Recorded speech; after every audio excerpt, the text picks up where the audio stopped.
Hello and welcome. I'm Brett Connor. And I'm Royce Connor, and this is The Best We Can Do.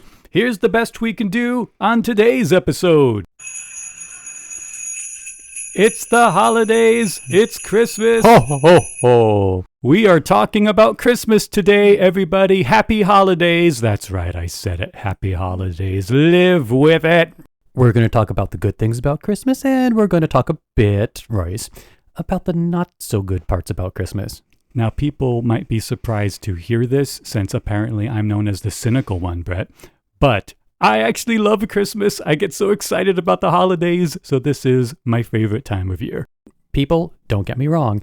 I love Christmas. Both of us love Christmas. But that's not what makes an interesting podcast about two brothers who have different feelings about things. We are going to talk about every crack of Christmas. Because, let's face it, Christmas got some cracks. Let's face it, Brett knows cracks. One thing when I think about Christmas. Christmas. Presents. Oh my gosh. When my kids talk about their favorite time of year, it's the same for all three. Christmas, Christmas, and Christmas. I do think there is an unmistakable element of we get things. Capitalism. Capitalism. Capitalism is under the tree every year, everybody. So when I hear that, I don't think it's a bad thing. I don't think it's a bad thing that the kids are excited because they receive gifts. It is exciting to get presents. I agree. I went through my entire childhood. Brett, you remember this. We found some old videos of us as children at Christmas, and there were three of us, me, you, and our older brother, and the two of you were very well behaved sitting under the tree, and I was doing laps around the living room like Seabiscuit. I was so excited for gifts. My grandmother, she had a rule. If you find a present before Christmas, you did not get it. Oh, evil. And, we lived under this horror every year of finding a present. And one year we were playing hide and go seek, Royce, and I remember I hid under my parents' bed and my feet kicked something behind me. I look around and it was her husband. It was Castle Grayskull from the Masters of the Universe. Oh my God. And to say that I was into the whole He-Man thing as a kid, it was an understatement. I was a religious devotee to the Masters of the Universe. I had all the collectibles. I watched the cartoon, everything. I watched that stupid movie they made with Dolph Lundgren, everything. Oh, the super muscular blonde is something you were into as a kid? Whoever would have guessed how this story was going to end? It's a major surprise, I know. But anyway, I had found my Christmas present. It was all I asked for that year. It's all I wanted was Castle Grayskull. And then suddenly I'm staring at it and I went into a state of total horror, because I wasn't going to get it. Oh, well, that's sad. Well, it was sad except for the fact I kept my big trap shut. Nobody knew. Christmas secrets kept from your own grandmother. Well, thank God you were able to keep the secret so you could fill your little play area with muscular blonde toys that you could do all kinds of things with. Get over it. Ugh. First of all, you played with it too. Don't pretend otherwise. But there is something interesting in that. The memory I have just relayed is that both a beautiful, wonderful memory and a memory of trauma. Christmas child trauma. He-Man trauma. This is where we're at now. This is where we are always at with Christmas, though. That the good stuff comes with coattails. So there's something very real about Christmas that is simultaneously good and troublesome. Don't you think? As a child, it was so much about getting presents. But as an adult, I became much more excited about giving presents, which made me think about the way Mom and Dad used to do it. Do you remember, Royce, the Christmas where Mom and Dad wrapped up things from the basement and gave them to us? Oh, that was a good year. I loved that, actually. Why go out and spend hundreds and hundreds of dollars on, dare I say, junk, when there's plenty of junk downstairs? Wrap that up. Merry Christmas. I love that you think our parents spent hundreds and hundreds of dollars in the 80s. Do you know how much Castle Grayskull was? Yes, they spent hundreds of dollars, and that's a lot of money. It's a lot of money now. It's certainly a lot of money back then. That's because our love was for sale. That's true. And they got it pretty cheap, I think. Oh, could not agree more. But on the subject of the good parts of Christmas also being challenging, stressful, let's talk about cookies. Oh, cookie. You're cooking now. Wow, I'm doing a podcast with The Exorcist now. That was like my Cookie Monster possessed. Good job, Royce. So you cannot have Christmas without Christmas cookies. For sure. And the thing about Christmas cookies is dozens and dozens and dozens of people enjoy them. One person makes them. Almost always. And you know who it is in most families. Girls, you know what I'm talking about. Thank you, Mom, for all the cookies. But Christmas cookies are hard to make. It takes a lot of time, takes a lot of energy. You make them with love, whatever that means. But the making of Christmas cookies is real work. And there's a particular cookie that we had growing up. It was grandmother's recipe. We call it sand tart. Oh, sand tarts are amazing. Sand tarts are the best Christmas cookie, and they're an enormously simple, old school 1930s type recipe. It's essentially just butter and flour, and that's it. To make a sand tart, it is the most frustrating experience imaginable because it's a very thin dough, almost like a pie dough, and you have to roll it out and you have to cut it out. But because the dough is so flimsy, they crack and they break and they tear, and you have to decorate each one by one once they come out, and in that process you can crumble them, and the legs of Santa fall off, and the reindeer's antlers fall off. It's so frustrating.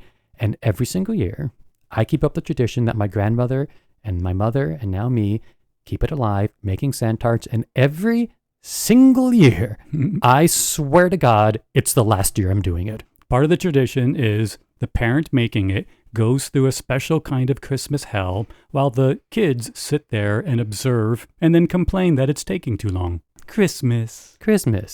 How about Christmas songs, Royce? You want to talk about some Christmas songs? I love Christmas music so much. I have a tradition where every single year when Christmas time comes, I don't want to hear Christmas music at all until the day after Thanksgiving. But starting on the day after Thanksgiving, it's nothing but Christmas music 24/7. And I always have to play the same song first. Can you guess which one, Brett? I know exactly Of course you do. what it is because millions and millions of people all over the world absolutely love this song. And it's not that I don't love the song. I love it the first time I hear it.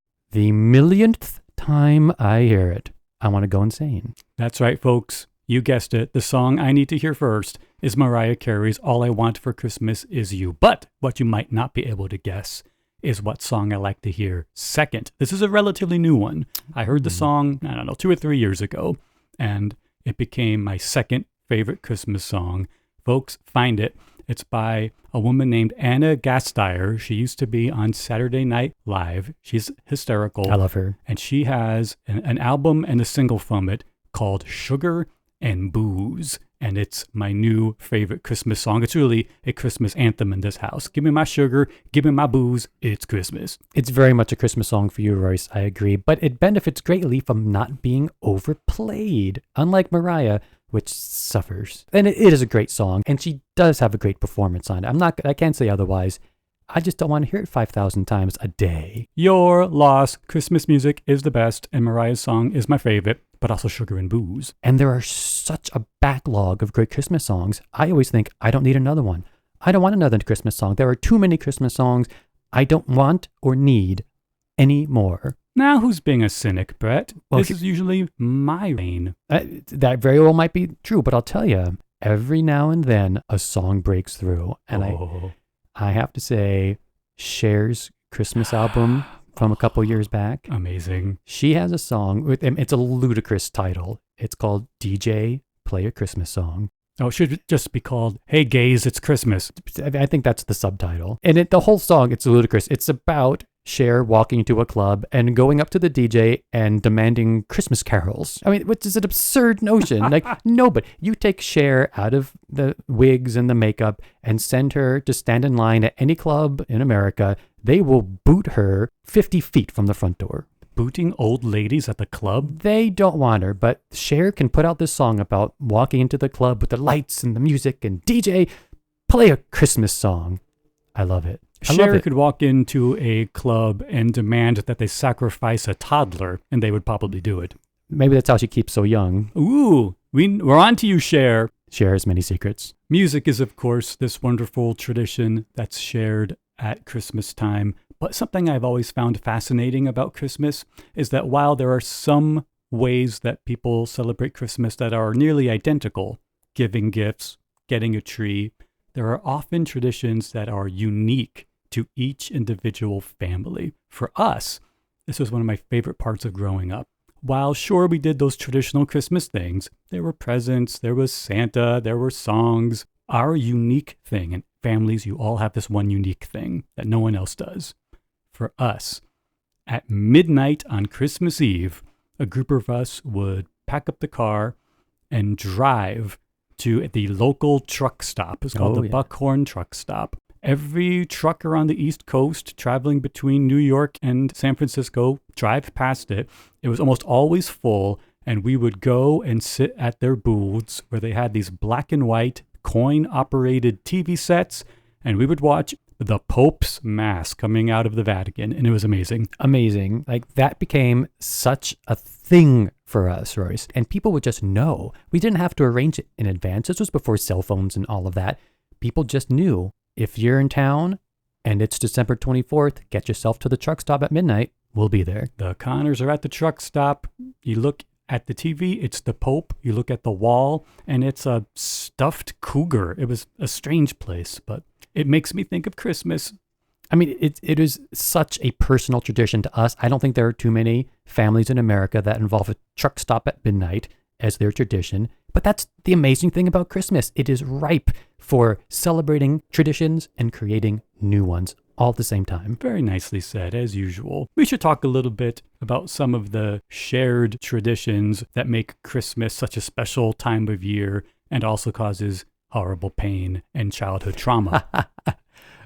Well, when I hear that, Royce, what I think of is what I refer to as the big lie. January 6th? So, the big lie. There is an absolutely fascinating element of Christmas, which is generations of people collude silently and without formal coordination, collude on the biggest lie in Western civilization. And that lie is this. Ozempic? Bitcoin? Keep going. Oh, I give up. Santa Claus. Oh, I was close. Santa Claus. We go out of our way as a culture to create this myth of this magic man who flies through the air and somehow goes to billions of children all over the world and gives them presents.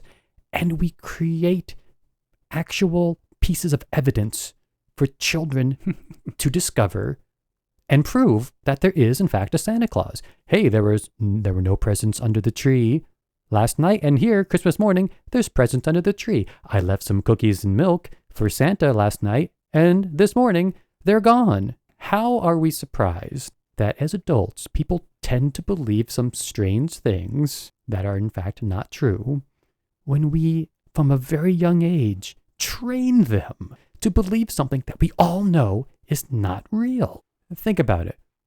What else in this world do millions of people agree on to perpetuate an untruth?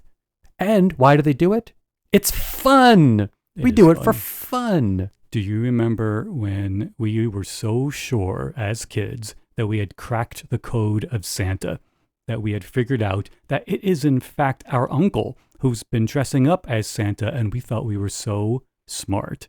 But our parents, as usual, 17 steps ahead of us, they knew that we thought it was the uncle. It had in fact always been that uncle. And we were ready to trap him that Christmas, and then Santa does come into the room, hoing his way through. It was an elaborate, listeners, it was an amazing elaborate ruse that our parents put on. They had jingle bells, they had everything. But we thought we had cornered, and just as we were about to spring the trap and say that we know it's you, Uncle, there is a knock at the door. We open it. It was our uncle. There he was. The man we were convinced was dressing up as Santa Claus. So certain. And there he was standing at the door. I think they still talk about how wide our jaws opened in shock and surprise. And for another year, we believed in Santa. Right. They bought another year out of us. We were so ahead of the curve. Who was actually dressed as Santa that year? It was our other uncle. Too many uncles dressed as Santa. A lot of uncle. And I remember as an adult finding the costume that our uncle would wear, because in my mind it was this grand, ornate, and lush fabric and ornately sewn. In reality, it was a plastic garbage bag, red and black and cheap boots and a felt hat. But as a kid, it was Santa Claus. It reminds me so much of Christmas being this wonderful time with this sort of devilish little side to it. So much good stuff. And also stress and lies and all these things that we put into this giant package and we call it Christmas. Christmas. We love it. We love it. I do. Makes me think the big question. The big question is, why do we do this? Every adult, actually not true. I think every parent asks themselves that question. Why do we go through all the things we go through? And we know this. We know the holidays is by far the most stressful time of year. And by any indicator that you could measure, the end of the year, the holidays, is the most stressful time for everyone. Why do we engage in these lies? Why do we bake these cookies every year, even though it drives us absolutely insane? Why would anyone put themselves through any of this? My answer? It's wonderful. It is wonderful. It's such a great just time. Wonderful. It reminds me a lot of that rodent-based amusement park in Anaheim and Orlando. So much of it is artifice, nonsense, BS, garbage. So easily found to be fakely commercial and just a lot of trash. Don't you talk more trash about my Disney. I'm going to let it go for the sake of the holiday. I wasn't going to use the word. You said the word. But there is something unmistakably magical about it. I agree. Particularly when you can see it through the eyes of a child. Right. I just love that. I love that Christmas, and although we definitely are talking about Christmas, I think this generalizes over several traditions at this time of year. We put ourselves in this position of huge stress, an amazing amount of money to be spent, and all these negative things, because it is just a wonderful, magical time of year. It is such a wonderful time for parents around the world to look at their children and say, I'm going to have you sit on the lap of a total stranger and beg things from him today. It's beautiful. Well, Royce, you're a wonder as always. Thank you. I feel very Christmassy because of it. Can I just say, Royce, while we're here, Sure. Merry Christmas. Merry Christmas, Brett. None of this happy holidays nonsense. I do love holidays, but this is a Merry Christmas time. And one of the things that makes Christmas so special for me personally is being able to spend it with you and your family. I agree, even though you're not spending Christmas with me and my family this year. Yes, we'll be apart this year. I'll be in Pennsylvania with my parents and the older brother and my nephews and aunts and uncles, and you will be at home baking cookies, crying, and wondering why no one appreciates you. I am going to bake those cookies. I already have the ingredients to make them. I'm going to do it. I'm going to do it because it's Christmas. Well, folks out there, I know many of you celebrate Christmas. I know many of you don't. But however you spend this holiday season, I hope you're able to find those traditions that mean something to you. And I hope that you find your December coming to a beautiful, peaceful, and joyful close. You mean a lot to us. Oh, well said, Royce. Thank you. That will wrap things up for this episode. Thank you to our theme composer, Seth Weinstein. And thank you, besties, for spending time with us today. We know you're doing your best out there. We can't wait to see you again soon. Like and subscribe so we can stay in touch. You can follow us on Facebook, YouTube, Instagram, X, and Blue Sky. Find those links, other information, and email us at www.thebestwecando. For now, I'm Brett Connor. And I'm Royce Connor. Next time, we'll try to do better. But for now, this is the best we can do. Happy holidays, everyone. Happy holidays. Bye-bye.